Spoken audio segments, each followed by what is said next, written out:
soir, à Bastia en Corse, les agriculteurs disent leur ras-le-bol pour cause de grève des marins qui paralysent le port. Ils ne peuvent plus écouler leurs marchandises vers le continent. Damien Givlet. La Corse est restée aujourd'hui encore totalement isolée du continent avec la grève des marins de toutes les compagnies maritimes. Principale catégorie touchée, les agriculteurs dont les cargaisons de fruits et légumes sont bloquées à quai. Ils ont manifesté leur colère dans les rues de Bastia cet après-midi en déversant des centaines de tonnes de clémentines, pas perdues pour tout le monde.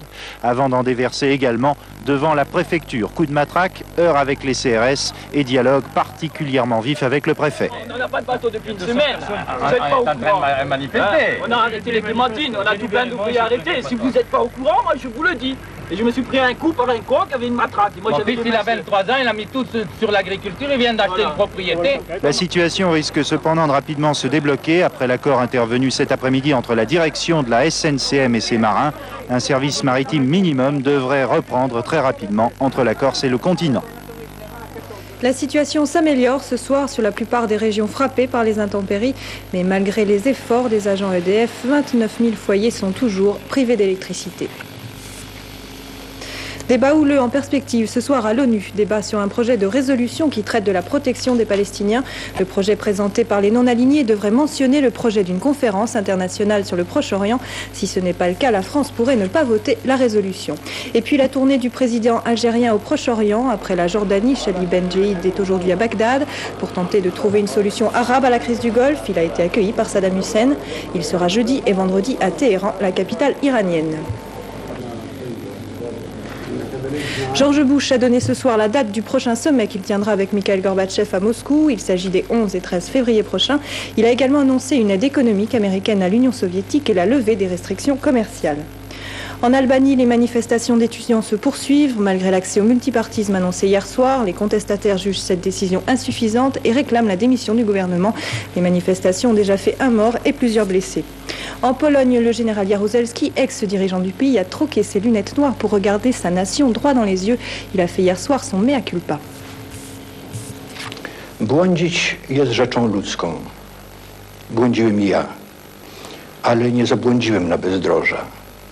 Przyświecało mi zawsze dobro kraju, jego autorytet, stabilność i nienaruszalność granic. Słowo przepraszam może zabrzmieć zdawkowo. Innego jednak nie znajduję. Chcę więc prosić... Football, comme Monaco hier, Bordeaux n'a pas réussi ce soir à se qualifier pour les quarts de finale de la Coupe de l'UEFA. Face à Rome, les Girondins ne sont pas parvenus à remonter les 5 buts encaissés au match aller. Loin de là, Pierre-André Lacou. En première période, ce sont les Girondins qui prennent le match à leur compte, au risque de découvrir leur défense. Et à la demi-heure de jeu, Rudy Voller s'échappe. Joseph-Antoine Bell, le gardien, sort et crochette l'attaquant milanais hors de la surface. Depuis cette année, les arbitres ne transigent plus. Ça vaut le carton rouge. Expulsion de Joseph-Antoine Bell, remplacé par Philippe Sens. En seconde période, même scénario. Cette fois-ci, à l'intérieur de la surface. Monsieur Carlson, l'arbitre, siffle le penalty. Penalty transformé par Rudy Voller. Ensuite, dans la dernière minute de jeu, Desideri aggravera le score. Finalement 2-0 pour Rome qui se qualifie aux dépens de Bordeaux. Autre qualifié après Monaco et Brøndby, Bologne grâce au tir au but, l'Inter de Milan, Anderlecht, l'Atalanta Bergame. Le résultat de Lisbonne-Arnhem n'est pas encore connu. La bourse, elle a terminé en hausse de 0,14%. Et puis les chiffres du loto. Premier tirage de 25, 33, 40, 43, 45. Numéro complémentaire le 37. Deuxième tirage 5, 7, 12, 13, 34, 47. Numéro complémentaire le 45. On termine avec les prévisions météo. Alexandra Cazan. UAP, numéro 1 oblige.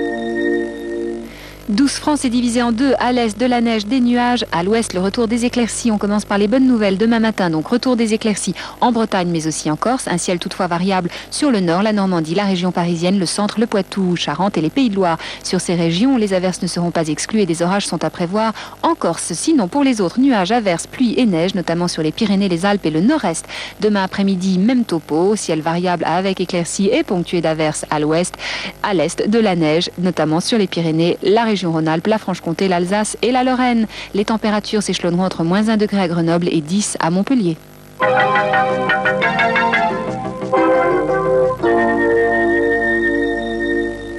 Tout de suite, cinéma, Le Voyageur malgré lui. Très bonne fin de soirée.